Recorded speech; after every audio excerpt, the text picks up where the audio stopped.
Аз се казвам Снежина Янкова, на 18 години. Нашата приемна майка работеше в дом за деца, оттам тя ни хареса, ние бяхме настанени на същото място и тя реши да ни вземе, за да се грижи за нас.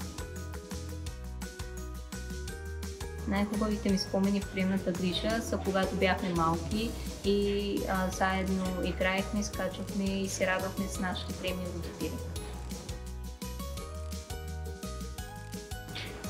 Плановете ми за живота са да уча в университет и да се развивам като личност.